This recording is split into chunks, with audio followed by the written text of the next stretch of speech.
Приход Палпатина к власти. Пожалуй, нет более поворотного события в саге Лукаса. Он повлиял на все. Он стал спусковым механизмом галактической гражданской войны, основного конфликта, который мы наблюдаем в оригинальной трилогии. Он непосредственно повлиял на завершение предшествующего конфликта «Войн клонов», стоял у истоков Звезды Смерти, гибели Республики, падения Энакина Скайуокера во тьму, уничтожения джедаев и всех ключевых событий приквелов. Серьезно, совершенно неважно, за какие интересы бились обе стороны конфликта. Они все, в конце концов, сражались за одного человека. За этого человека. Наконец, именно восшествие лорда ситхов на вершины власти завершает переход эпох, связь трилогий, смену вех для триллионов жителей далекой-далекой галактики. В сущности, все эти события имеют под собой одну причину – упадок демократии самой Галактической Республики, во главе которой смог оказаться темный лорд Ситх. Но как ли быстро и так ли легко ему удалось это сделать, какие препятствия ему пришлось преодолеть, чтобы достичь абсолютной власти, давайте разбираться. Прежде всего, стоит сразу отметить, история прихода к власти Палпатина – это история политической карьеры аристократа, непростого обывателя. Палпатин родился в богатой и состоятельной семье. Его отец Косинга, хоть и не был самым амбициозным из дворян, все же состоял в связях с другими богатыми родами Набу и имел приличное состояние. Именно это определило то, что Палпатин начал свою карьеру еще в молодости, проходя гражданскую службу с 12 лет и оставшись на ней после 20. Именно это помогло дать ему тот стартовый капитал, который он использовал для выдвижения в иерархии сначала политиков Набу, а затем и Галактического Сената. Причем, что любопытно, с 20 до 30 лет Палпатин много раз участвовал в выборах, но проигрывал, упуская целую вереницу должностей. Многие связывают это с уже начавшимся к тому времени обучением темным искусствам под началом Дарта Плейгаса Мудрого, лорда ситхов, который сдерживал карьерный рост своего ученика, чтобы тот имел возможность заниматься, не привлекая к себе лишнего внимания. Этим и объясняется столь длительный подъем Палпатина в начале карьеры. Не желая опасной публичности, связанной с более высоким статусом, юный адепт ситхов мог проводить больше времени с наставником, часто вызывавшим его в длительные отлучки на захолустные планеты. Однако политический рост был для него неизбежен. Достигнув 30-летия, Палпатин таки вырывается новый пост – сенатор от Набу. В 1952 году до битвы на Явине трагически гибнет его предшественник, сенатор Видар Ким. Смерть Кима вызвала бурную реакцию общественности и позволила Палпатину выдвинуть свою кандидатуру следом. Тут стоит сказать, что десятилетия планомерного развития карьеры пошли на пользу. Помните Дарта Плегаса? Ко всему прочему, стоит сказать, что в реальной жизни он тоже имел свою личину и являлся председателем одной из крупнейших коммерческих компаний капитала Дамаска, Хего Дамаском, который в свою очередь был высокопоставленным членом межгалактического банковского клана, организации, за счет которой все войны клонов и добрая часть гражданской войны проходили. Понимаете, секрет успешной политической карьеры – наследство от умершей семьи и друг-капиталист.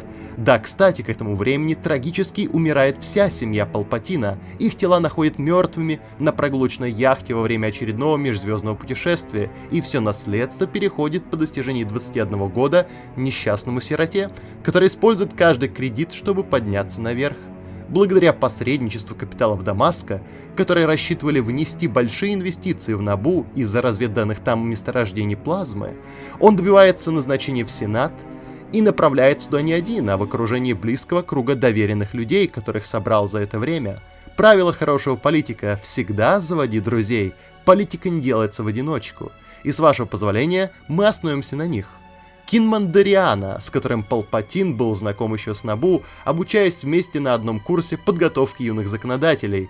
Когда будущий император полетел на Корусант, Дариана отправился с ним в качестве помощника и позже исполнял самое деликатное поручение, например, именно он поручил задание уничтожить всех джедаев, летящих на миссии сверхдальний перелет, еще задолго до войны клонов. Именно он убедил военачальника Чисов, будущего гранд-адмирала Трауна, расправиться с экспедицией и представил своему владыке талантливого полководца. Именно он собирал в Сенате комитет лоялистов, группу сенаторов, сенаторов, сочувствующих идеям Палпатина и продвигавших его наверх, фабрикующих угодные ему законы и голосующих за все новое чрезвычайное полномочие. Кинмана Дариану не случайно называют одним из архитекторов восхождения Палпатина к власти. Джанус Гриджейтус – еще одно полезное знакомство Палпатина. Джанус родился на планете Малый Чомель и учился вместе с будущим императором все в той же программе подготовки юных законодателей. Чувствую, республика даже не подозревала, сколько ненавистников республики взрастила на ней. Законодателем Гриджейтус так и не успел стать, зато стал неформальным адептом темной стороны и во времена сенаторства Палпатина главным осведомителем своего друга на родине, в секторе Чомель, наводняя местные органы власти своими агентами и провокаторами. Когда Палпатин стал канцлером, Джанус был возведен высоко, став его первым советником, а позже членом имперского правящего совета и помог сформировать комиссию по охране нового порядка. Говоря о полезных связях молодого Палпатина, нельзя не заметить и Улхафа Таркина, молодого, подающего тогда надежды, лейтенант-губернатора Эриаду из сектора Сесвенна. Познакомившись на одном из дипломатических саммитов, они нашли, что их взгляды на кризис в республике схожи и поначалу заключили нечто вроде союза для взаимной пользы. Именно благодаря Таркину Палпатину удалось обезглавить директорат торговой федерации на саммите в Эриаду, когда верховный канцлер Финис Валорум предложил обложить налогами бывшие зоны свободной торговли. Палпатин тогда предложил провести конференцию на той самой планете, и там же, благодаря помощи ее губернатора, то есть Таркина, подстроил убийство большей части директората торговой федерации, что позволило всем вам любимому Нуту Ганраю взять власть. То есть да, ключевой конфликт первого эпизода развернулся только благодаря помощи Таркина, когда Палпатин смог без труда манипулировать слабовольными остатками федерации, дабы та начала блокаду Набу. В довершении стоит сказать пару слов и о человеке, появившемся в окружении Палпатина уже во время службы на Корусанте, Симе Алу, который стал работать в офисе Верховного канцлера в последние годы республики и входил в ближний круг 6 доверенных лиц Совета Императора, к чему мнению он прислушивался. Все отмечали строгий и тихий нрав Алу, за что тот, видимо, и был приближен к Палпатину. И, наконец, последний, но не наименьший, Сейд Песташ. Сейд еще со времен политической карьеры на Набу был посвящен в истинную сущность Дарта Сидиуса и подстраивал заказные убийства, в том числе то, которое позволило ему сесть в кресло сенатора. Позже Сейд станет верховным визирем и будет управлять делами империи в отсутствии лорда ситхов. И вот с таким эскортом он начинает идти в Сенат. Благодаря посредничеству короля Набу Тапало, Палпатин входит в большие кабинеты республиканского сената. Стоит отметить, что в это время все еще напуганы внезапным публичным покушением на его предшественника, сенатора Видара Кима. В сенаторах посеян ужас и страх, растет недоверие. Это тоже было частью замысла Палпатина. В такой среде ему было несложно маневрировать и, преподнося свою провинциальную скромность за добродетель, стать другом многих видных политиков. В тот момент на посту верховного канцлера пребывал Тонис Дарус, и он во многом был виновником той атмосферы легкомыслия, которая ныне царила на Корусанте. Гордый представитель расы людей, уроженец планеты Корлак, Дарус привлек в столицу галактики чувство стиля, какого не наблюдалось со времен Эйксиса Валорума, и уж точно не было еще десятилетия назад, когда пост занимала Вейла Персивас.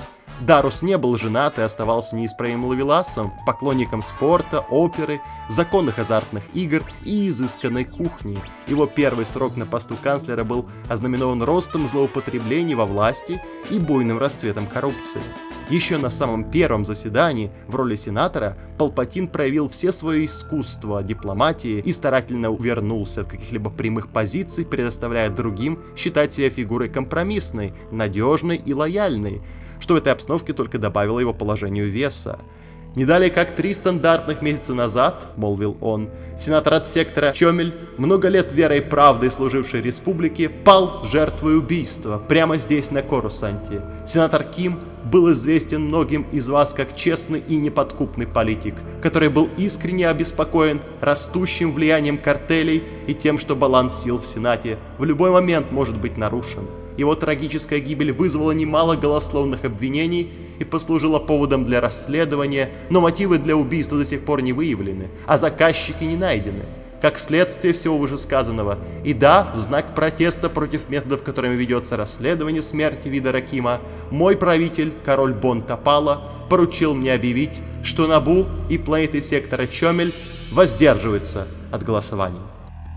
В этом и был весь расчет. Не поражать Сенат своим нонконформизмом, не обличать коррупцию, не занимать какую-то конкретную линию, но играть политику, терпеливо, дожидаясь момента, собирая в руках все рычаги, которые могли бы начать полноценный кризис.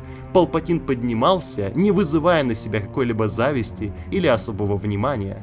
Судьба его круто повернулась, когда в 1932 году, до битвы на Явине, разразился кризис на Набу, который он сам организовал руками верных сторонников в Торговой Федерации и уже теперь полностью лояльного Нута Ганрея. Кризис привел к вотуму недоверия верховному канцлеру Валоруму, который и так уже едва держался на ногах из-за связанных с ним скандалов, щедро прибавляемых Палпатином. Так, например, через своих агентов он перевел на счета канцлера внушительную сумму денег, чтобы изобличить его перед Сенатом как растратчика казны. После знаменитой речи Амидалы сенатор Эцель Баргейн от Руны поддержал ее и предложил провести голосование. Сенат ждал этого в течение многих месяцев, возможно, лет. И столь непопулярным был Валорум, что они с огромной энергией выкрикивали требования о голосовании. Все, что мог сделать канцлер, лишь вынести решение отложить голосование до следующего дня.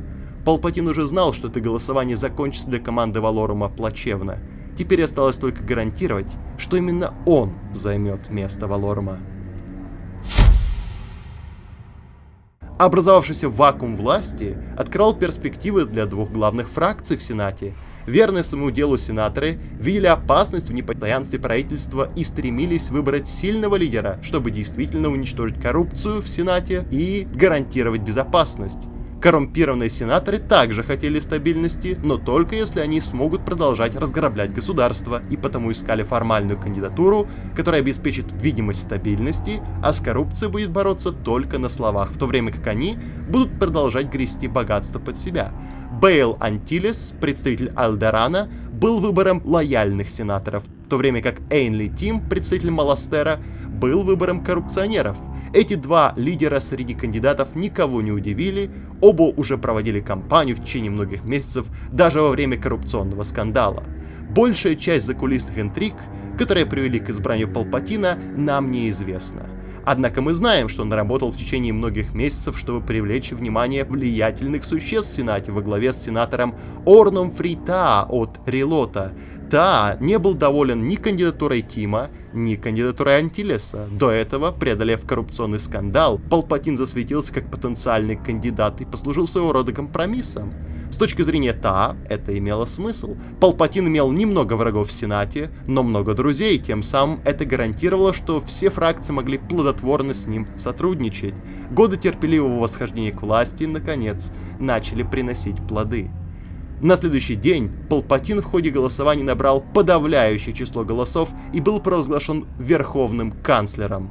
Он стал новым канцлером, последним существом, когда-либо получавшим эту должность при поддержке подавляющего большинства голосов. Он обещал вернуть надежду разочаровавшимся и восстановить былое величие республики. В честь инаугурации Палпатина по Галанету разошелся его портрет, традиция для всех избравшихся канцлеров. И тут же начаты приготовления к снятию блокады с Набу. Уже через несколько дней планета будет освобождена, а Торговая Федерация лишится лицензии и покинет систему Чомель. Скорость, с которой кризис разрешился, убедили многих сенаторов в правильности своего решения. Все последующие 8 лет новый канцлер занимался плодотворной работой по уничтожению основ республики.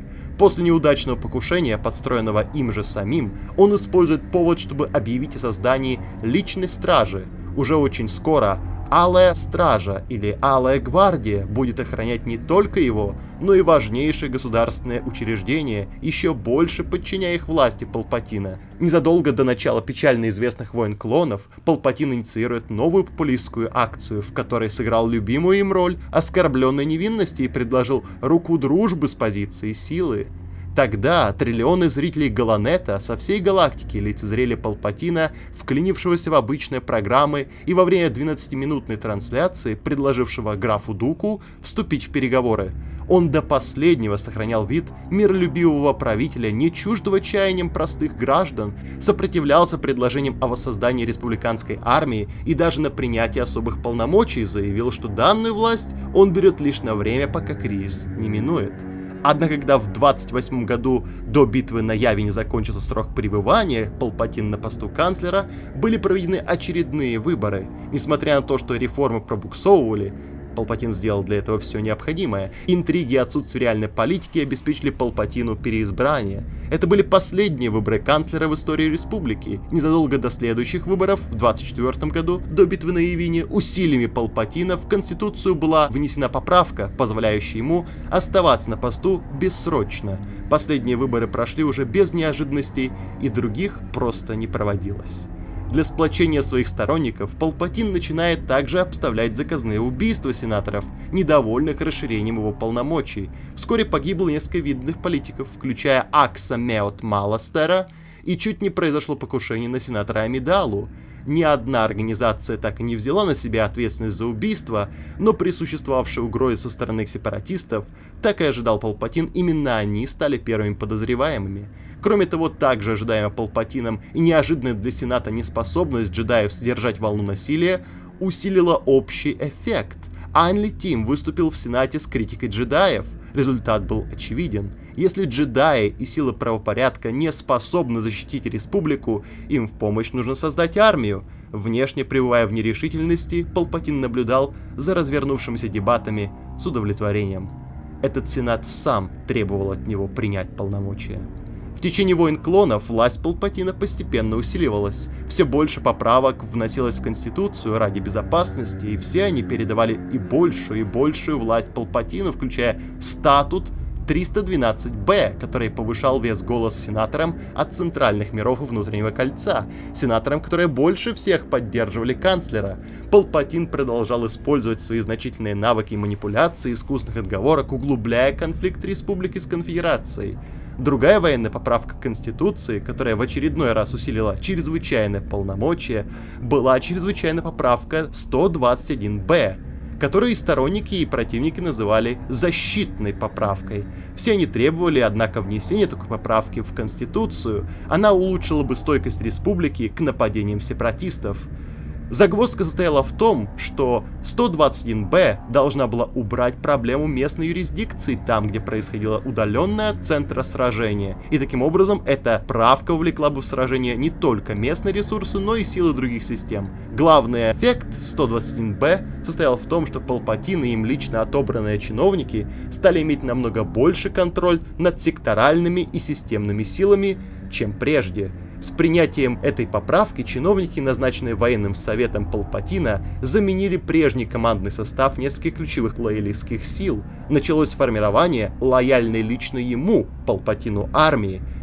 Последние приготовления к великому плану были завершены. Перед непосредственным переворотом, утвердившим Галактическую империю, свершилось еще несколько тревожных событий. Пропал без вести знаменитый инженер Сети Ашгат. Совершено покушение на сенатора Бейла Органу. Убит бывший канцлер, предшественник Палпатина Финис Валорум. На всех освобожденных от сепаратистов планетах канцлер назначил подотчетных ему губернаторов. И чтобы гарантировать, что планетарное поселение примут губернаторов без лишних жалоб, он придал каждому по силе безопасности целому полку клонов. Наступал новый порядок, задолго до того, как об этом объявят потрясенные галактики. Наконец все фигуры были расставлены, и Палпатину осталось сделать финальный ход. Подстроив свое собственное похищение, он усилил меры безопасности Корусанта, заставил Энакина Скайуокера убить своего бывшего ученика на флагмане и тем самым обезглавил сепаратистов. После раскрытия своей личины Мейсом Винду, Палпатин инициировал массовое истребление джедаев по всей галактике, отдав клонам кодовый приказ и немедленно выступил перед Сенатом, представив изумленным политикам свое обезображенное лицо, как доказательство покушения на свою жизнь. Сенаторы узнали, что джедаи не просто хотели убить Палпатина, но и готовились совершить переворот, взяв под контроль Сенат. В доказательство была заслушана запись из кабинета канцлера, на которой Мейс Винду назвал Палпатина ситхом. И хотя это подносилось как заговор против республики, Палпатин прямо не опроверг слова мастера-джедая, но он обвинил джедаев в том, что они 3 десятилетия манипулировали галактикой. Их марионетки-сенаторы, естественно оппозиция канцлеру, обвиняли правительство и в коррупции, и в других бедах, чтобы расшатать республику. Через графа Дуку они создали сепаратистское движение и втянули республику в войну. Через Сайфу Диаса они заказали создание армии клонов. С помощью этого, как объяснил Палпатин, джедаи собирались ослабить республику и прямо выступить против правительства. Палпатин использовал давно копившееся недоверие и негодование в отношении джедаев, которое он во многом подогревал сам, чтобы подтвердить то, что для многих стало незыблемым. Война не более чем интрига джедаев. На фоне возмущения джедаями стало просто объявить приказ 66 необходимой мерой. Те, кто знал джедаев с лучшей стороны и мог их защитить, включая большую часть сенатской оппозиции, не могли тогда сказать свое слово. Большинство было явно настроено против них, кроме того, они видели телохранителей канцлера и шоковых солдат-клонов, расположившихся в зале якобы для защиты. Судьба республики тогда была решена, если до этого республика еще и существовала. Все, начиная от армии и министров до самого последнего сенатора, теперь сходились на новом канцлере. Война была окончена, мятеж джедаев потерпел крах. Пройдя через эти испытания, государство стояло на пороге нового мира. В целях обеспечения безопасности и большей стабильности республика будет реорганизована нами в первую галактическую империю во имя сохранности и во имя блага общества.